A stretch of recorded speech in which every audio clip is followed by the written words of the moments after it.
125 migrants à bord de 3 bateaux récupérés hier alors qu'ils tentaient de relier la France au Royaume-Uni. L'avion Frontex surveille les côtes de la Manche et de la mer du Nord depuis 2 semaines.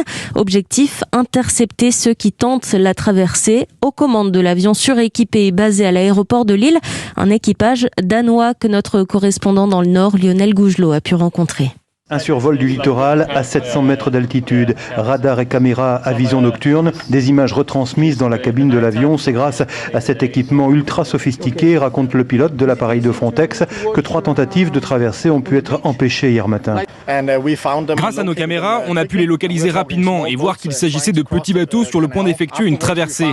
Mais en plus, on a pu repérer d'autres groupes cachés sur la plage, dans les dunes, et qui étaient en train de gonfler des bateaux pneumatiques prêts à traverser la Manche. Au total, 125 migrants secourus en mer après une alerte donnée par un officier de liaison français embarqué à bord, Jean-Philippe Naon, directeur régional de la police aux frontières. Alors le policier de la police aux frontières qui est à bord de l'avion transmet ses informations au centre d'information et de commandement de la police aux frontières de Coquelles. Et là, effectivement, l'intervention des forces de l'ordre peut être déclenchée dans un délai très très rapide. Ces derniers jours, du fait de la météo, les tentatives de traversée ont été moins nombreuses dans la Manche, mais la vigilance des forces de l'ordre sur le littoral reste maximale. Lille, Lionel Gougelot, Europe 1. Et la préfecture maritime de la Manche et de la mer du Nord indique de son côté avoir secouru hier en mer 11 personnes prises en charge à Calais. Il ne faut qu'aucun navire ne reste sans solution dans l'affaire des licences de pêche.